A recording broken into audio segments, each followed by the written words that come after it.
Fala meu amigo, fala minha amiga. No vídeo de hoje eu vou te mostrar como jogar a variante das trocas da defesa francesa. Você vai ver ideias para as brancas, ideias para as pretas, né? Tudo bem detalhadinho para que você entenda realmente como jogar essa posição. Então, já deixe seu like, inscreva-se no canal e nos vemos logo após a vinheta.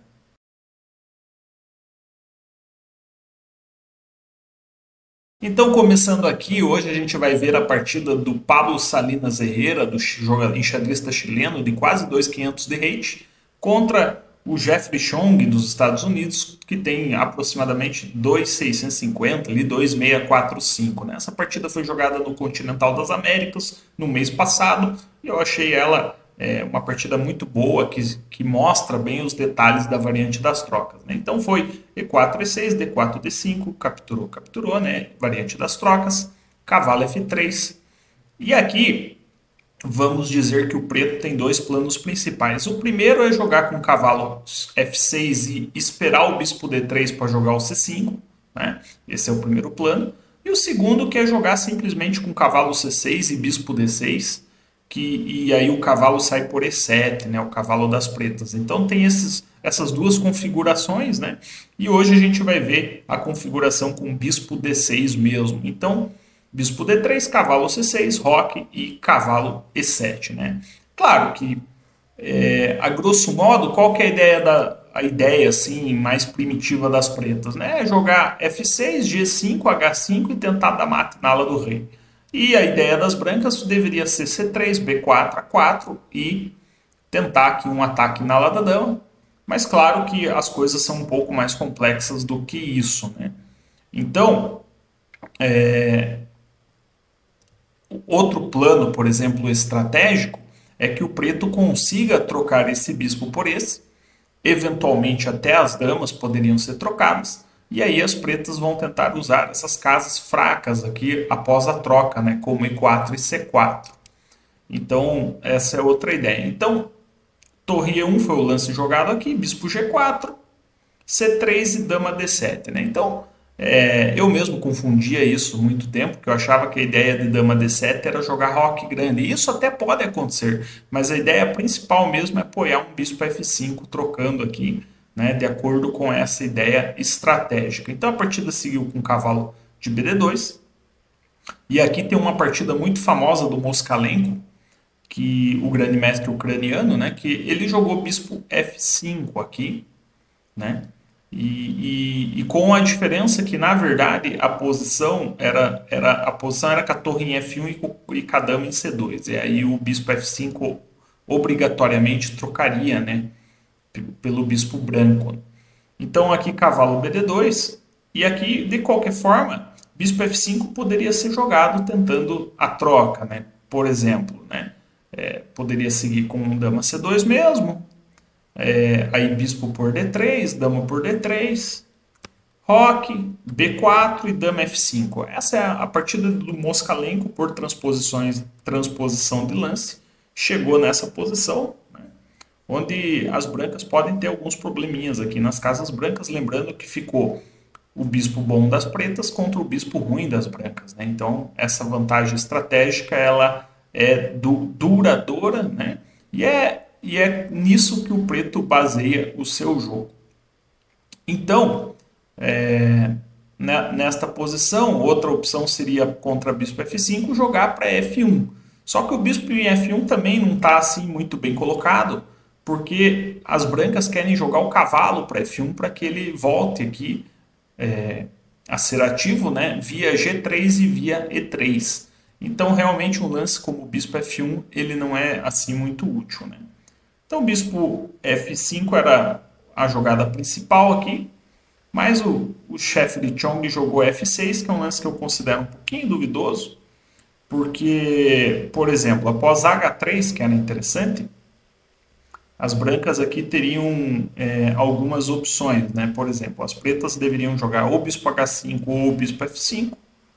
Por exemplo, bispo F5 já seria duvidoso, porque bispo por dama por cavalo H4, eu tenho que tirar a dama. Claro que um lance como dama F4 é ruim, porque tem cavalo de DF3. ganhando a dama aqui, né? E defendendo lá H2.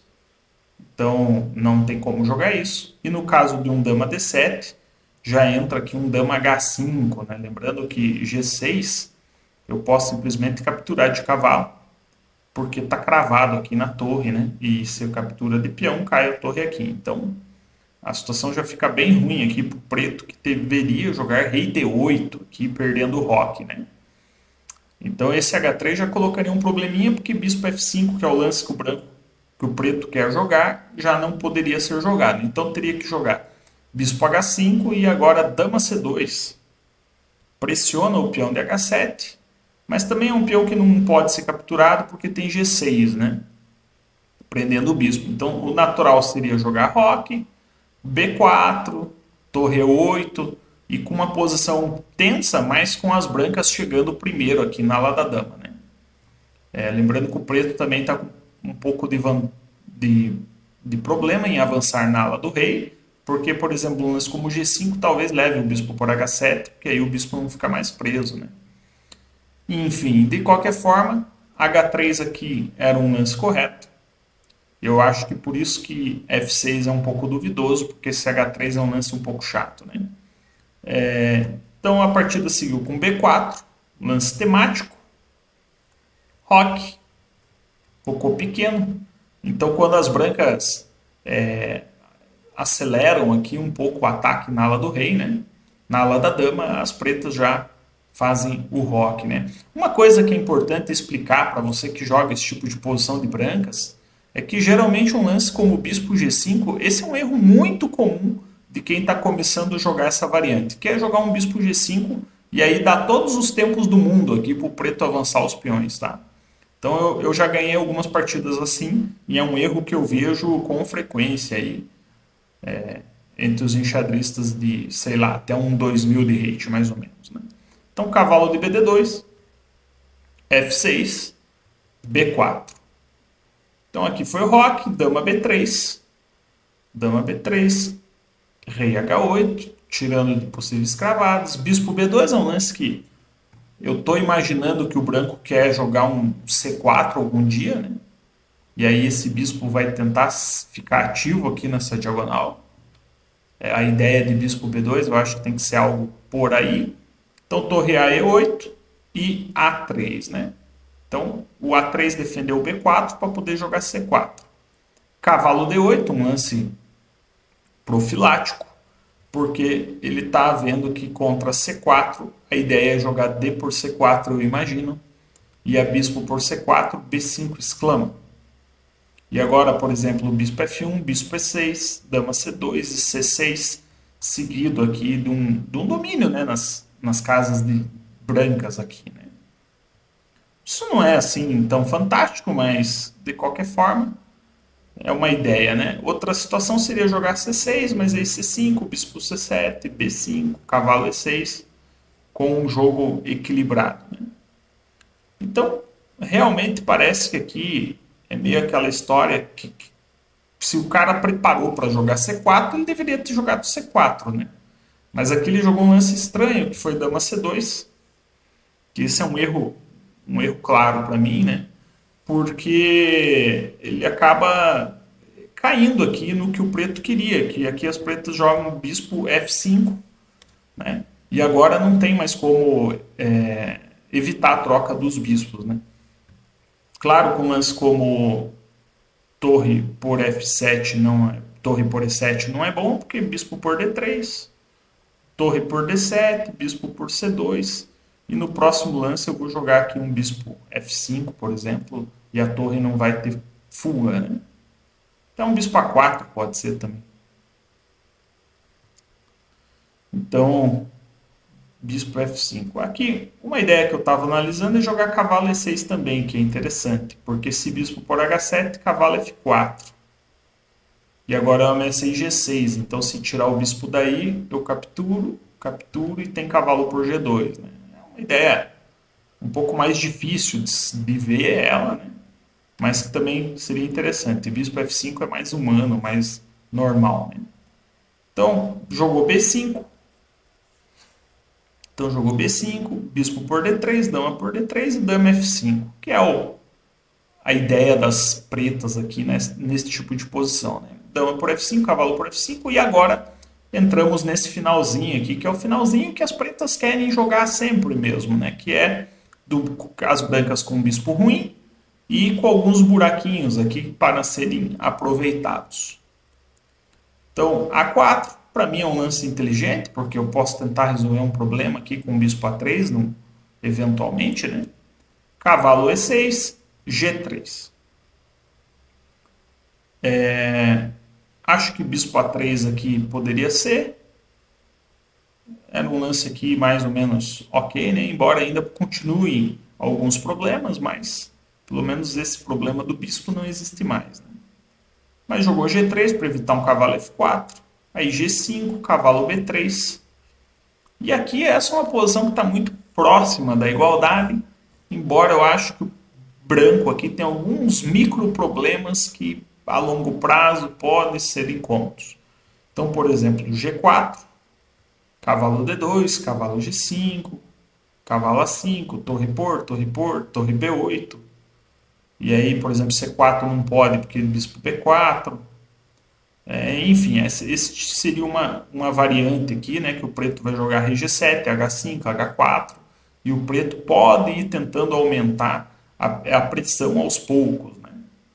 Claro que não é simples, né?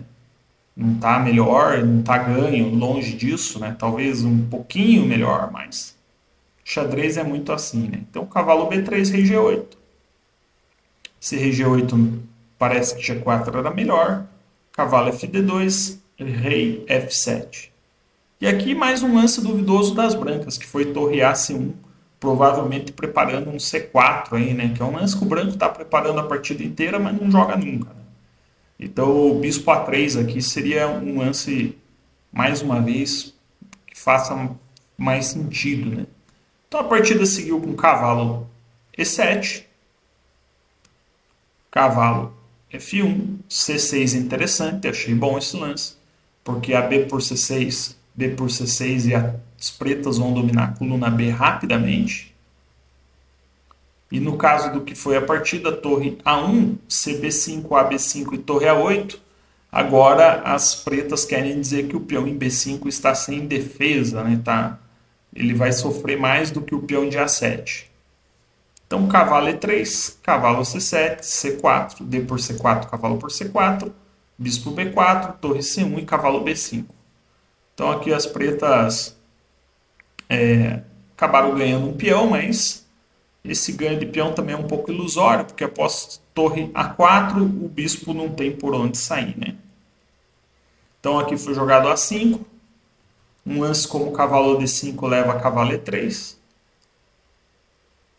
né? E a cavalo por E3, torre por B4. Né? Então não dá para capturar em E3, então é meio chato esse cavalo E3. Então A5 é o lance mais forte.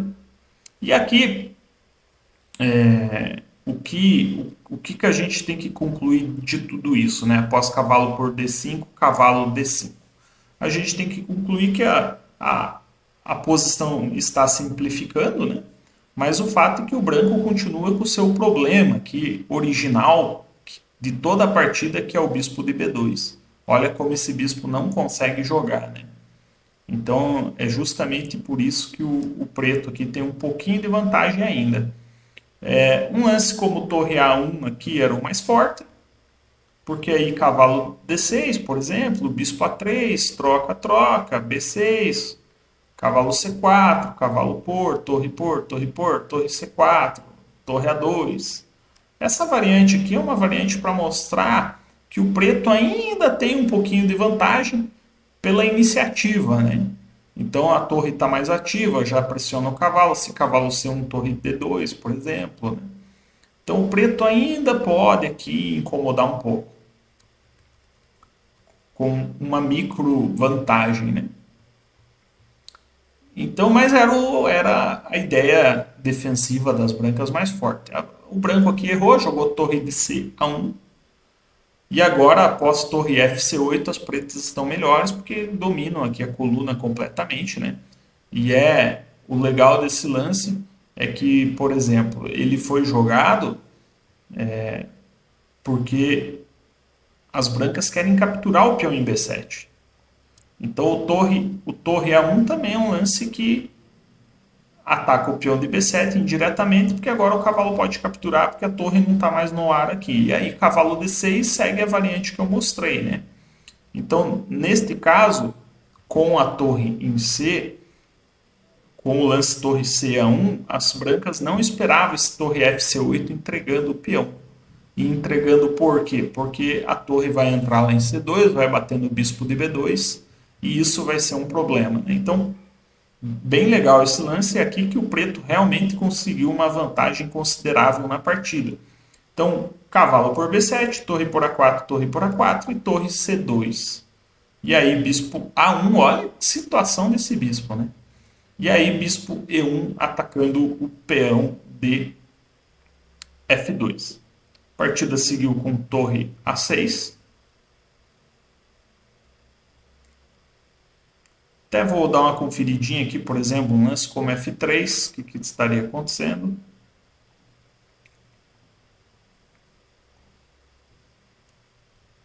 Para não entregar o peão, né? Cavalo E3 mesmo. E aqui está quase com ataque de mate, né? Por exemplo, H3. Não, H3 já pendura o peão, né? Vou fazer um lance aqui, cavalo C5, só para ver qual que é a ameaça. Torre G2, rei H1 e bispo F2, ameaçando o mate em G1 aqui. Então, realmente, o preto ganharia por ataque. Mas aqui jogou um torre A6. Torre A6 é um lance que também não sei se ajuda muito, mas é difícil sugerir lance aqui, né? Então, bispo por F2, rei H1, cavalo C7, atacou a torre. Tentou uma troca aqui, porque se torre por C6 tem cavalo D8, cheque, recuperando a torre. Então, torre A2, torre C1, H5, cavalo D6, rei G6. Aqui os lances, os próximos lances são protocolar, porque o preto ganha avançando o peão de F aqui sem maiores dificuldades, né? E olha só a situação desse bispo mesmo, né? É incrível o que aconteceu com o bispo aqui. E aí, cavalo B5, lá, torre A2, ameaçou mate aqui, né? E aí, cavalo D3 defendeu, torre capturou o peão, bispo B2, cavalo D6, bispo C1 tentando trocar. E agora, cavalo E4 abandonou as brancas, porque no próximo lance vem cavalo G5 ganhando, né? Então, o que a gente tira de lição dessa partida? Tira de lição essa ideia aqui, né? Que geralmente as pretas, quando jogam bispo G4 aqui e dama D7, a ideia não é jogar assim F6, G5, H5 e mate na ala do rei, como alguns ensinam por aí. A ideia é jogar bispo F5, trocar esse bispo, depois eventualmente trocar as damas e tentar ganhar um final melhor aqui, porque esse bispo vai estar muito ruim. Então essa que é a ideia assim, chave dessas posições, né? E claro, e o preto e o branco pode jogar como contra isso, tentando trocar esse bispo, por exemplo, mais rápido, né? Então essas seriam as ideias que tem que ter em mente aí nesse tipo de posição. Até vou mostrar a partida do Moskalenko aqui, vou passar ela rapidamente para que a gente para que você entenda aí como essa posição ela se desenvolve, né? Mais um modelo. Então, mostrando aqui a partida do Moskalenko rapidamente, para que você entenda como os conceitos eles se repetem nesse tipo de posição. Então, bispo G4, cavalo de BD2, dama D7, roque, e aí bispo F5 exclama, né? Então, perceba que sempre com a ideia de trocar esse bispo aqui e eventualmente a dama também, né? Torre 1, dama por roque, B4 e dama F5. Aí trocou e chegamos neste final, né? Cavalo B3, torre E8, bispo D2, F6. É natural colocar os peões nas casas pretas aqui contra o bispo, né? O lance B5, repare que ele foi jogado nas duas partidas também. Ganhou um pouco de espaço e aqui começou a aproveitar as casas fracas em E4 e em C4, né? Então, o branco aqui jogou C4, fato que não aconteceu na outra partida. E o problema de C4 também é que o peão em D4 fica fraco, né? Então aqui entrou um G5, bispo por, só que aí tinha um golpe tático aqui com cavalo por G3. Se capturar de cavalo, imagino que tenha, por exemplo, um torre cheque. Tá aqui, né? Cavalo G5 lá e torre E3, porque ameacei torre por G3, ganhando cavalo ou comendo direto aqui, né? Então a partida seguiu com torre C3, torre lá, e aí o preto acaba vencendo aqui um finalzinho de forma muito boa, né? Então, passei rápido essa partida, né? Ela é mais um complemento da partida anterior. Então eu espero que você tenha pegado bem aqui essa ideia das pretas com cavalo C6, cavalo E7, bispo G4, bispo F5, né? E que você entenda que a ideia desses lances, né, não é aí jogar F6, G5 para atacar o rei lá das pretas, das brancas, né? Isso está mais associado a uma ideia posicional de trocar o bispo bom das brancas em D3 e depois tentar jogar contra o bispo C1 das brancas, beleza? Então espero que você tenha gostado desse vídeo, espero que você tenha compreendido, né, este conceito, e qualquer dúvida é só digitar aí nos comentários que eu vou te responder sem nenhum problema, beleza? Então até o próximo vídeo e tchau, tchau!